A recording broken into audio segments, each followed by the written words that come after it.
تو ہو سکتا ہے کہ ایک شخص جو ہمارے سابق علماء نے لکھ دیا کہ یہ چیز شرک، یہ چیز شرک، یہ چیز شرک، یہ چیز شرک، آج سے 500 برس پہلے کا انسان بڑے سے بڑا عالم دین اپنے زمانے کے شرک کو پہچان کر تو لکھ سکتا ہے، اس سے تو آپ بچ رہے ہیں۔ امام ابن تیمیہ نے اس کو شرک قرار دیا، اس کو شرک قرار دیا، اس کو شرک قرار دیا، کوئی شخص ہے جو اس سے تو بچ گیا۔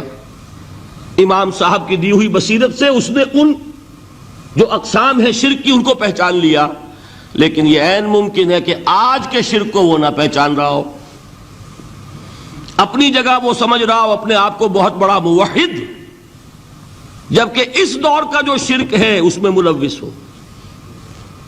اس کو میں نے کہا ہے کہ اس شرک کے بارے میں بڑی اجتہادی بصیرت کی ضرورت ہے۔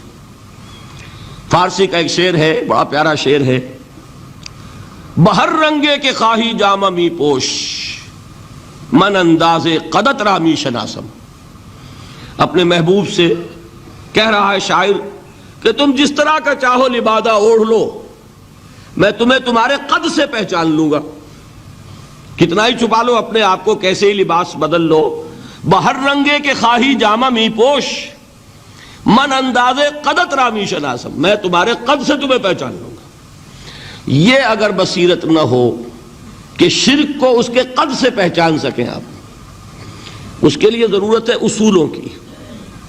دیکھیے جس طرح الجبرا کے اصول ہوتے ہیں، فارمولہ ہے، فارمولہ ہاتھ میں آ گیا، مسئلے حل کرتے چلے جا رہے ہیں، آپ اپلائی کرنے کی دیر ہے فارمولے کی۔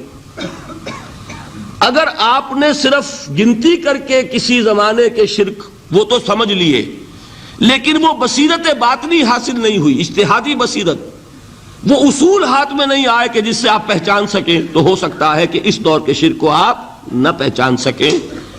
اس کے لیے ضرورت ہے کہ اصل اصول ہاتھ میں آ جائیں تاکہ ان اصولوں کو اپلائی کریں۔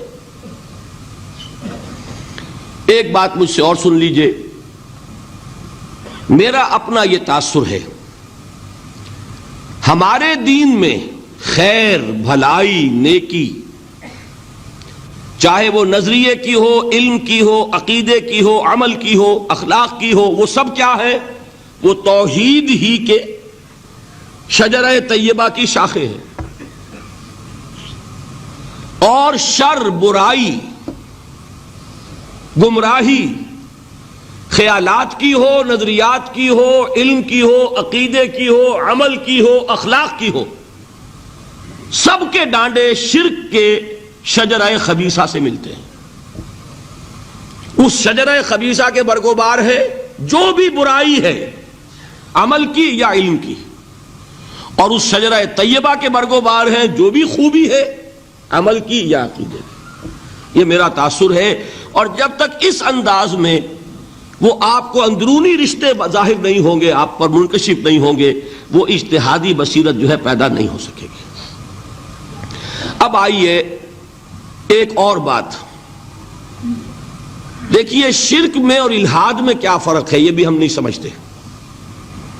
الحاد، مادہ پرستی، وہ کیا ہے؟ ایتھیزم، کسی بھی خدا کا انکار۔ ہمارے آج کے دور کی سب سے بڑی گمراہی یہ ہے۔ شرک کیا ہے؟ خداؤں کو ماننا۔ یہ کیا ہے؟ تھیزم ہے، لیکن پولی تھیزم ہے۔ توحید کیا ہے؟ مونو تھیزم ہے، ایک خدا کا ماننا۔ لیکن شرک کے اندر ایک اور حقیقت کو پہچان لیجئے، شرک میں ہمیشہ ٹاپ پر ایک خدا کو مانتے ہیں، باقی سارے خدا نیچے ہوتے ہیں، اوپر جا کر وہ توحید ہوگی ہمیشہ۔ کوئی مشرکانہ نظام ایسا نہیں ہے جو ٹاپ پر جا کر توحید نہ بن جائے۔ دیکھیے ہندو دیویاں، دیوتا بے شمار، لیکن مہادیو وہ بھی کیا دو ہیں؟ مہادیو وہ تو ایک ہے۔ انگریزی میں گاڈز، گاڈیسز، لیکن وہ چھوٹے جی سے لکھے جائیں گے، چھوٹے جی سے لکھے جانے والے gods and goddesses. Roman mythology ہو، گریک مائتھولوجی ہو، ان دیویوں دیوتاؤں کے نام ہی آپ نہیں یاد کر سکتے، لیکن گاڈ بڑے جی سے، وہ ایک ہے کہ نہیں؟ ٹاپ پر جو ہے وہ ایک ہے، اس کو وہ بھی مانتے ہیں کہ اومنی پوٹنٹ، اومنیشنٹ، اومنی پریزنٹ، علی کل شیء قدیر، بکل شیء علیم، ہر جگہ موجود، وہ تو ایک ہی ہے، وہ تو کیپٹل جی سے لکھا جائے گا۔ باقی اس کے نیچے فوج ہے دیویوں کی، دیوتاؤں کی، خداؤں کی اور خدانیوں کی، وہ گاڈز اینڈ گاڈیسز ہیں۔ عرب میں کیا تھا؟ میں نے پہلے آپ کو وہ دو مثالیں دے دی ہیں، تیسری اور ایران کی لے لیجئے، خیر کا خدا اور شر کا خدا اور، ایک یزداں ایک اہرمن، ٹھیک، سنویت ہو گئی نا، دو خداؤں کو مانا، لیکن وہی ہیں جو خدائے خدائے گاں، خداؤں کا خدا، اس کو ایک ہی مانتے ہیں۔ یہی معاملہ عرب میں تھا، اللہ وہ ایک ہی تھا ان کے ہاں۔ قرآن میں آتا ہے ان سے پوچھئے وَلَئِن سَأَلْتَهُم مَّنْ خَلَقَ السَّمَاوَاتِ وَالْأَرْضَ لَيَقُولُنَّ اللَّهُ، جب ان سے کہا جاتا ہے کہ کس نے پیدا کیا آسمان اور زمین کو، یہ فوراً کہیں گے اللہ نے۔ فَأَنَّىٰ يُؤْفَكُونَ، تو یہ ماننے کے بعد کدھر جا رہے ہیں؟ وہ کیا کہتے تھے کہ وہ بڑا اللہ تو ایک ہی ہے، لیکن چھوٹے آلہہ ہیں۔ آلہہ اور اللہ میں وہی فرق ہے جو کیپٹل جی کا گاڈ اور چھوٹے جی سے گاڈز اینڈ گاڈیسز، وہی فرق ہے کہ جو مہادیو اور دیویوں اور دیوتاؤں میں ہے، وہی وہاں تھا اللہ، وہ ایک اور سپریم، سب سے بالا تر، اس سے اوپر کوئی نہیں، تخلیق میں اس کا کوئی ساجی نہیں، لیکن اس نے کچھ آلہہ ہیں جنہیں کچھ اختیارات تقسیم کیے ہوئے ہیں، کچھ اس کے لاڈلی ہستیاں ہیں جو سفارش کر سکتی ہیں۔ بس یہ شرک تھا مشرکین مکہ کا، بات سمجھ رہے ہیں؟ اس کا جائزہ لیں گے تو آپ کو، اور جو آج شرک کی اقسام میں بیان کروں گا اس کو ہاتھ میں لیں گے تو کسی موحد کا تلاش کرنا مشکل ہو جائے گا۔ ڈھونڈ اب ان کو چراغ رخ زیبا لے کر، آج جن کا نام مسلمان ہے ان کی اکثریت کسی نہ کسی نوع کے شرک میں مبتلا ہے۔ اب آئیے اقسام شرک۔ اقسام شرک میں بھی وہی کیفیت ہے جو نفاق کے بارے میں نے عرض کی تھی کہ ایک تقسیم یہ ہے جو علماء نے کی ہے، ایک ہے عقیدے کا نفاق، ایک ہے عمل کا نفاق، اسی طرح ایک ہے عقیدے کا شرک، ایک ہے عمل کا شرک۔ عقیدے میں نہیں ہے، عمل میں ہے۔ ایک تقسیم آپ نے سنی ہوگی شرک جلی، شرک خفی، ایک ہے ننگا شرک، کھلم کھلا شرک، ایک ہے چھپا ہوا شرک جو نظر نہیں آتا۔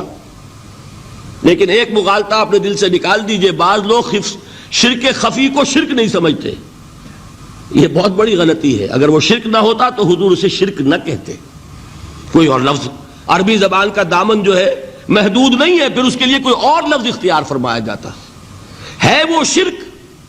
لیکن ایک شرک ہے جلی جو نمایاں ہے، نظر آ رہا، ایک ہے شرک خفی جو نظر نہیں آ رہا، اور وہ کتنا خفی ہو سکتا ہے اس کی ایک مثال دی حضور نے۔ شرک خفی اتنا خفی ہو سکتا ہے، ذرا مبالغہ دیکھیے جو حضور نے بات کو سمجھانے کے لیے مثال میں جو مبالغہ اختیار فرمایا۔ ایک سیاہ اندھیری رات میں ایک سیاہ پتھر پر ایک سیاہ چیونٹی کو رینگتے ہوئے دیکھنا جتنا مشکل ہے، اتنا ہی شرک خفی کا پہچاننا مشکل ہے۔ بتائیے، آپ نے فرمایا انا افصح العرب، میں عرب کا فصیح ترین انسان ہوں، اس سے آگے کوئی مثال دی جا سکتی ہے؟ اندھیری رات، تاریک رات، پتھر سیاہ، چیونٹی سیاہ، کون دیکھ سکتا؟ جتنا اس کو دیکھنا ناممکن ہے اتنا ہی شرک خفی کا پہچاننا مشکل ہے۔ گویا کہ اس سے تو اللہ ہی بچائے گا تو انسان بچے گا۔ ایک آخری بات تمہیداً اور عرض کر دوں، پھر میں چلوں گا اقسام پر۔ میری جو باتیں آپ کے سامنے آئی اس سے ایک منطقی نتیجہ نکلتا ہے، کوئی شخص اگر حقیقتاً شرک سے بچ جائے، واقعتاً شرک سے بچ جائے، ہر قسم سے بچ جائے، اس سے بھی اوپر کوئی انسان ہوگا؟ گویا کہ یہ آخری منزل ہے، یا یوں کہیے کہ جس شخص کے بارے میں اللہ تعالیٰ یہ مان لے کہ میرا یہ بندہ شرک سے بری ہے، اس سے بڑی سند کوئی ہے؟ دی ہائیسٹ ٹیسٹیمونیل، سب سے بڑی سند، سب سے بڑی تعریف جو بندے کی ہو سکتی ہے وہ کیا ہے؟ یہ مشرک نہیں۔ یہی وجہ ہے، دیکھیے آپ قرآن مجید میں حضرت ابراہیم کے ذکر میں دیکھیں گے، ابراہیم کا مقام کیا ہے؟ خلیل اللہ، ابو الانبیاء، امام الناس، تین نسبتیں ہیں، تینوں بڑی عظیم۔ اللہ کے ساتھ نسبت کیا ہے؟ خلیل، واتخذ اللہ ابراہیم خلیلا۔ ابو الانبیاء، کتنے نبی ہیں ان کی نسل میں؟ اسحاق اور اسماعیل سے چلیے، پھر یعقوب اور یوسف، اور پھر چلیے موسیٰ اور ہارون، اور پھر چلیے سارے انبیاء بنی اسرائیل کے، حضرت عیسیٰ، پھر یہاں تک کہ محمد الرسول اللہ کس کی اولاد ہے؟ ابراہیم کی، ابو الانبیاء۔ اور نمبر 3، انی جاعلک للناس اماما، امام الناس۔ اور قرآن میں جو سب سے بڑی سند انہیں دی جاتی ہے وہ کیا؟ وما کان من المشرکین، وہ ابراہیم مشرکین میں سے نہیں تھے۔ معلوم ہوا کہ یہ سب سے بڑی سند ہے، سب سے بڑا سرٹیفکیٹ ہے، سب سے بڑا ٹیسٹیمونیل ہے جو اللہ کی طرف سے کسی کو مل جائے۔ میں جو اقسام شرک بیان کرنا چاہتا ہوں تو میری تقسیم ذرا مختلف ہے۔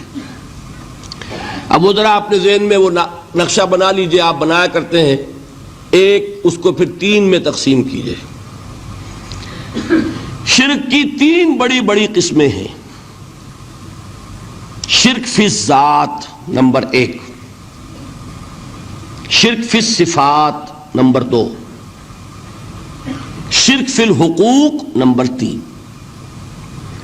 اور یہ میں عرض کر دوں آپ سے پہلے ہی، یہ مضمون بہت طویل ہے، میں آج صرف یہ کروں گا کہ خاکہ مکمل کر دوں۔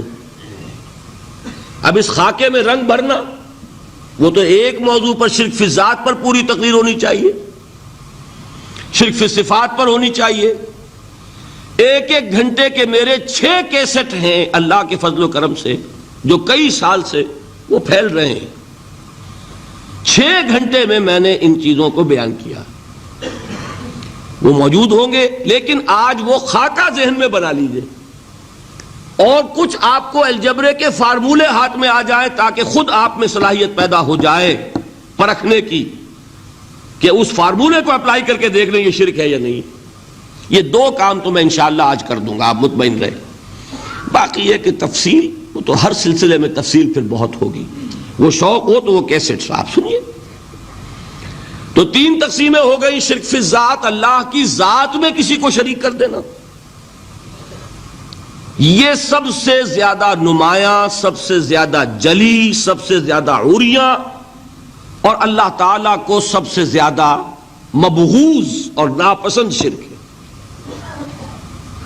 شرک فی الصفات نمبر 2، یہ ایک علمی مسئلہ ہے جس میں آدمی ٹھوکر کھا جاتا ہے اگر محتاط نہ ہو، بڑے سے بڑے آدمی کو ٹھوکر لگ جائے گی۔ اس کا میں فارمولہ صرف آپ کو دوں گا، وہ ذہن میں رکھ لیجئے، پھر جہاں چاہیں اپلائی کیجئے، انشاءاللہ تعالی آپ کو ٹھوکر نہیں لگے گی۔